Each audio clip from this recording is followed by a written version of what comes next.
Halo, nama aku Uung. Aku penulis buku Menggugat Feminisme.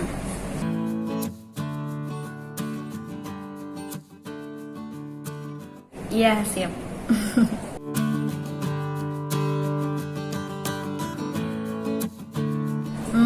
Kenapa aku nulis buku? Karena menurut aku buku tuh punya kelebihan atau keistimewaan tersendiri. Nah, aku juga berangkat dari pembaca. Biasanya kalau aku baca buku itu, setiap ada paragraf atau pendapat dari penulis yang aku nggak setuju, itu langsung aku coret, terus aku kasih apa sih yang bikin aku nggak setuju, atau ada tambahan atau ada hal-hal penting tuh biasanya aku lingkarin atau aku coret. Sedangkan kalau aku bacanya di HP atau di website atau di blogspot atau apapun itu, aku hanya menggunakan ingatan. Jadi berangkat dari sana, aku ada keinginan untuk nulis buku. Persoalan hari ini buku itu udah gak laku, menurut aku sih setiap karya, setiap buku itu pasti punya peminatnya. Dan aku percaya sampai kapanpun, mau zaman berubah secanggih apapun, buku itu pasti punya peminatnya tersendiri dan tetap memiliki kelebihan yang menurut aku tuh jauh lebih fungsional gitu. Kalau ditanya sejak kapan mulai nulis, sejak aku tahu nulis waktu SD. Nggak, maksudnya aku udah mulai nulis tuh sejak MA, Madrasah Aliyah di Pondok Pesantren Banyuanyar. Tapi karya tulisan aku tuh bukan tulisan ilmiah, tulisan cerpen atau cerita pendek. Dan biasanya tiap tahun pasti dimuat di majalah pesantren. Terus sejak aku duduk di bangku kuliah, tulisan aku juga udah mulai berubah ke ilmiah. Dan ya sampai sekarang aku lebih suka nulis esai populer, karena lebih enak ketika aku ingin mengungkapkan opini dan lebih renyah aja dibaca orang.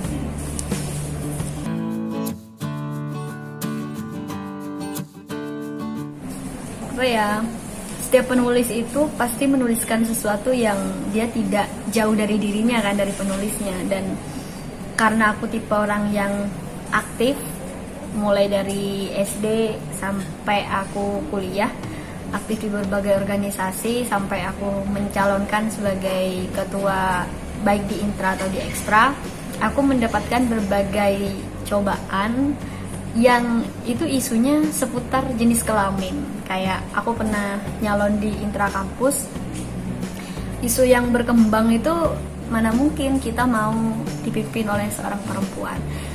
Jadi isu-isunya itu adalah isu yang menurut aku itu tidak sehat. Yang kedua, ada banyak kesempatan yang aku tidak bisa mendapatkan itu hanya karena aku perempuan. Contohnya, aku gak bisa kuliah di Yogyakarta karena kekhawatiran orang tua aku dulu, karena aku berjenis kelamin perempuan. Tapi sekarang udah enggak. Terus waktu aku SD, aku juga gak dipercaya untuk jadi ketua kelas. Atau waktu aku SMP, ya karena aku perempuan, dianggapnya gak akan bisa memimpin, terus hanya akan terbawa pada perasaan. Terus aku juga, selain itu aku juga banyak kan sharing-sharing sama teman-teman atau orang-orang di sekitar aku yang curhatannya atau perasaannya sama kayak aku. Dan karena itu yang memang ada di sekitarku, jadi aku menuliskan yang tidak jauh dari diri aku sendiri. Nah, berangkat dari berbagai hal yang aku alamin, akhirnya aku memutuskan, dibandingkan aku memendamnya sendiri, kenapa nggak aku coba tuliskan gitu loh. Karena bisa aja yang kita alami itu juga dialami oleh orang lain. Makanya akhirnya aku memutuskan untuk aku mau menulis buku yang berkenaan dengan problematik manusia tentang kesetaraan gender. Judul Menggugat Feminisme itu sebenarnya diambil dari salah satu tulisan esai aku di buku itu. Jadi ada 10 esai di sana. Salah satu esainya tuh judul Menggugat Feminisme. Jadi bukuku ini tidak hanya saya mengkritik laki-laki atau kelompok-kelompok tertentu yang tidak adil terhadap perempuan, tapi saya juga mengkritik perempuannya sendiri. Karena menurut aku, ketidakadilan yang terjadi kepada perempuan itu tidak hanya disebabkan oleh faktor eksternal aja, tidak hanya karena laki-laki, tidak hanya karena budaya, tidak hanya karena lingkungan, tapi juga karena dirinya sendiri gitu, karena perempuannya sendiri salah satunya begitu. Ada faktor internalnya, tidak menampik yang dominan itu faktor eksternal atau internal. Selain itu, buku Menggugat Feminisme ini judulnya, kenapa merepresentasikan isi bukunya? Karena kata menggugat itu sesuai dengan tujuan aku menuliskan itu. Jadi ada beberapa kejadian, ada beberapa momen yang aku ingin menyampaikan ketidaksepakatan aku terhadap berbagai hal yang berkenaan dengan hubungan antara laki-laki dan perempuan.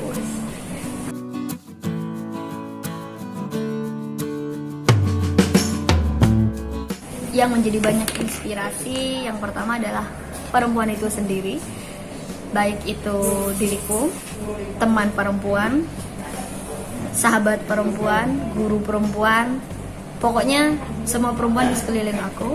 Yang kedua adalah pesan atau kalimat yang disampaikan oleh orang tuaku bahwa tidak peduli kamu laki-laki atau perempuan, ketika kamu merasa mampu untuk melakukan itu, maka lakukan saja. Kalau orang menerimanya, bersyukurlah. Kalau orang tidak menerimanya, maka tugasmu untuk membuat mereka menerima. Nah, ini coba aku terapkan dalam bukuku. Apa yang tidak aku sepakati, apa yang tidak aku setujui, aku sampaikan, aku lakukan, aku berbagi dengan banyak orang lewat tulisan. Orang itu akan menerima atau tidak, itu adalah hak mereka. Kalau yang paling banyak berkontribusi adalah penulis-penulis yang bukunya aku baca. Banyak sekali.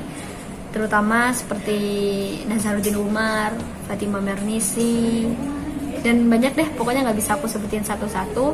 Intinya terima kasih banyak kepada penulis buku yang sudah aku banyak baca bukunya.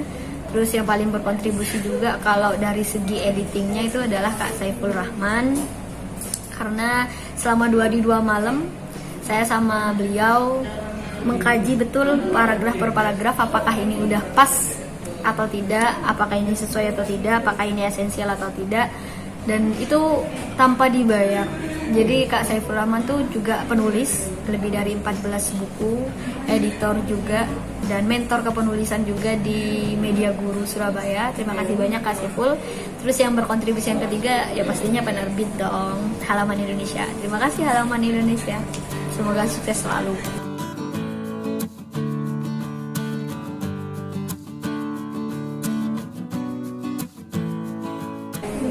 Proses penulisan, ada hal yang unik sih ya dalam proses penulisan ini. Jadi saya menulis buku ini tidak ada satu orang pun yang tahu kalau aku lagi nulis buku ini. Jadi aku memang nggak pernah ngasih tahu orang lain kalau aku dalam proses menulis buku. Bahkan kalau teman-teman ada yang tahu, teman kos, kalau nanya ke mereka nggak akan pernah ngeliat aku waktu lagi nulis. Mungkin kalau aku lagi baca buku, nonton mukbang, atau hal lain, mereka bisa lihat, tapi mereka gak pernah lihat aku nulis di buku Menggugat Feminisme itu. Dan alasannya aku gak ngasih tahu mereka adalah karena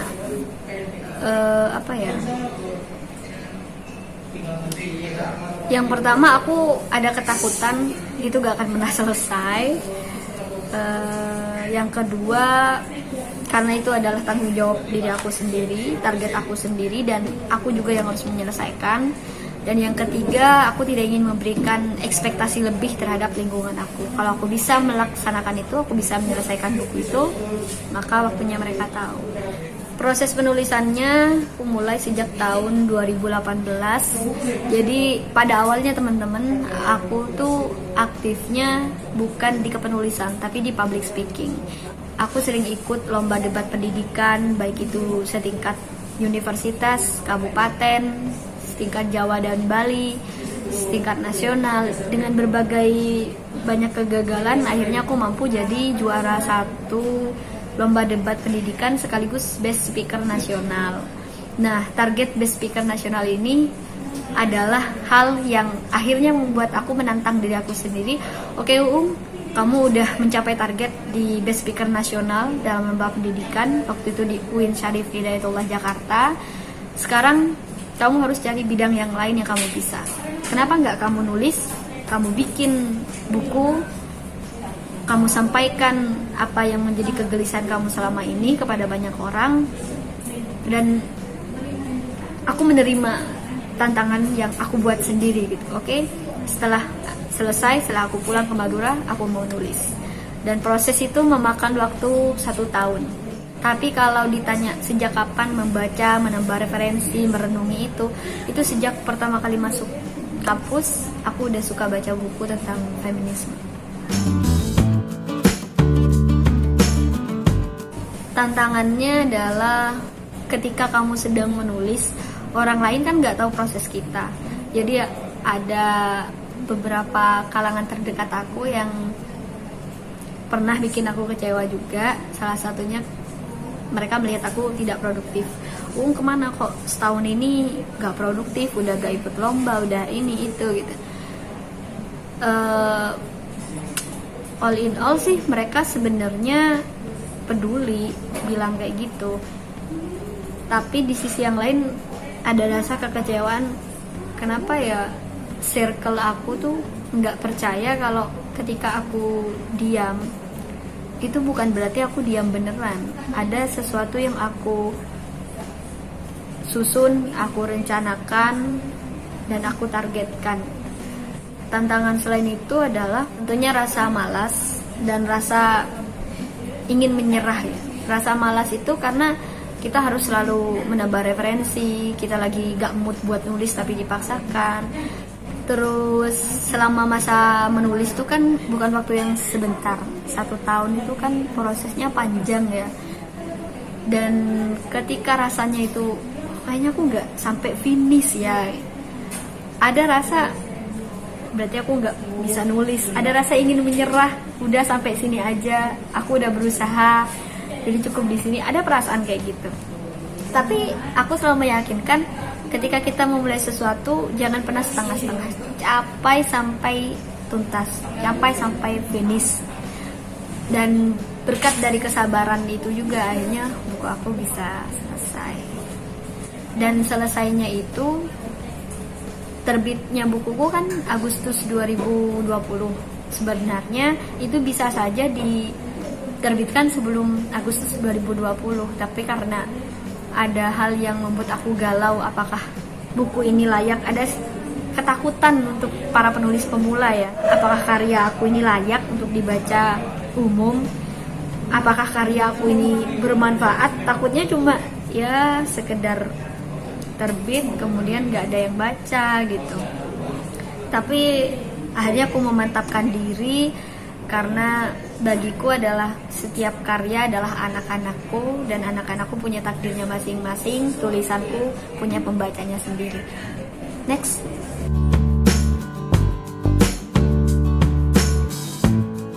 Hah? Dibajak? tahu. Ya aku tahu buku aku dibajak, tapi taunya bukan tahu sendiri ya, karena nggak sempet juga mikir bakalan dibajak gitu. Taunya itu ada salah satu pembeli bukuku itu ngirim screenshot ke WhatsApp, terus dia nanya, Kak Uung, di Shopee harganya kok beda-beda ya, ada yang 39 kayak harga yang biasa aku jual, ada yang 30.000, ada yang 15.000. Hah? Serius kamu deh? Iya bener Kak, coba cek di Shopee. Akhirnya aku cek Shopee buku menggugat feminisme, dan di sana betul beneran ada gitu. Mungkin aku nanti taruh di sini ya screenshotnya itu. Ada yang harga 15.000, ada yang harga 30.000, dan dari Yogyakarta asalnya. Ada yang 39.000 yang dari Kabupaten Pamekasan, dan itu memang yang kerjasama dengan saya, Sangkolan Bookstore. Kalau responnya buku itu dibajak, honestly aku juga pernah sih beli buku bajakan kalau emang duit udah nggak cukup buat beli yang asli, yang ori. Tapi itu bukan pilihan utama. Dan mungkin kalau respon aku apa ya, aku ambil positifnya aja lah. Kalau buku aku dibajak, itu artinya banyak yang minat sama buku aku, terus banyak yang pengen baca juga dengan harga yang terjangkau. Itu aja sih positifnya. persoalan apakah itu merugikan terhadap penerbit, ya pasti merugikan lah karena harganya dijual lebih murah kan. Tapi ya sekali lagi, ya let it flow.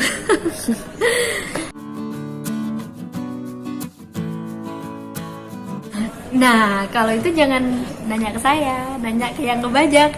Dia kok nggak takut rugi ya membajak buku saya, karena itu baru terbit Agustus 2020 kemarin, belum 1 tahun dari penerbitannya gitu. Kalau mereka ngebajak buku saya, artinya mereka udah nerima resiko mau buku itu laku, gak laku di pasaran.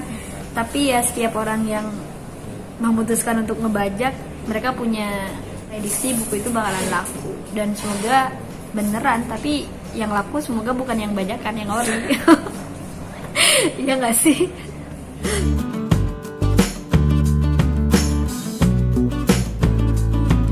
Harus baca karena saya yang nulis. Nggak, serius. Kalau teman-teman sering membaca buku feminis yang bahasanya berat, kemudian sangat sangat sistematis gitu, dan butuh karya yang renyah dibaca, kayaknya memang perlu untuk baca buku saya. Dari bukunya kan crispy gitu, yang renyah. Semoga tulisannya juga renyah dibaca teman-teman. Tapi memang proyeksi saya nulis buku itu adalah teman-teman bisa memahami feminis, teman-teman bisa melihat kondisi kita dengan bahasa yang mudah dipahami, bahasa yang renyah, bahasa yang seperti kita sedang ngobrol gitu, atau sedang melihat orang orasi. Enak dibacanya.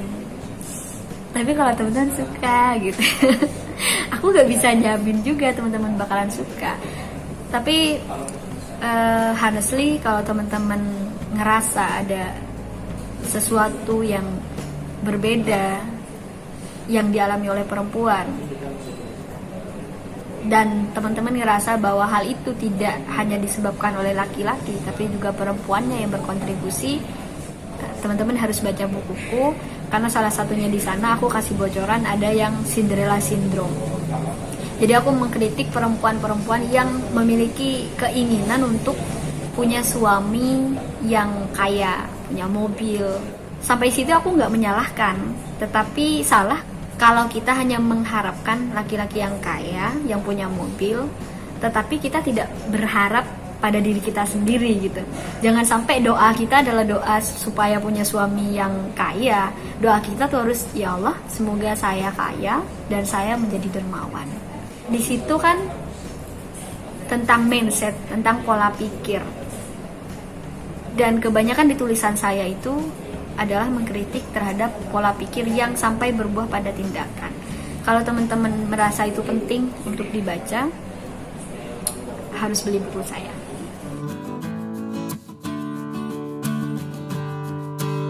Belinya di Sangkolan Bookstore, di Shopee ada, yang alamatnya Kabupaten Pamekasan. Terus bisa juga di alamat email atau WhatsApp yang teman-teman bisa hubungi untuk membeli buku saya yang original, bukan yang bajakan ya.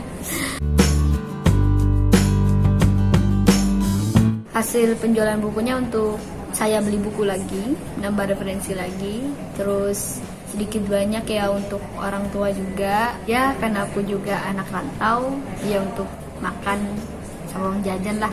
Tetapi kedepannya teman-teman, semua penjualan buku saya 100% keuntungannya saya akan hibahkan untuk beasiswa anak yatim berprestasi.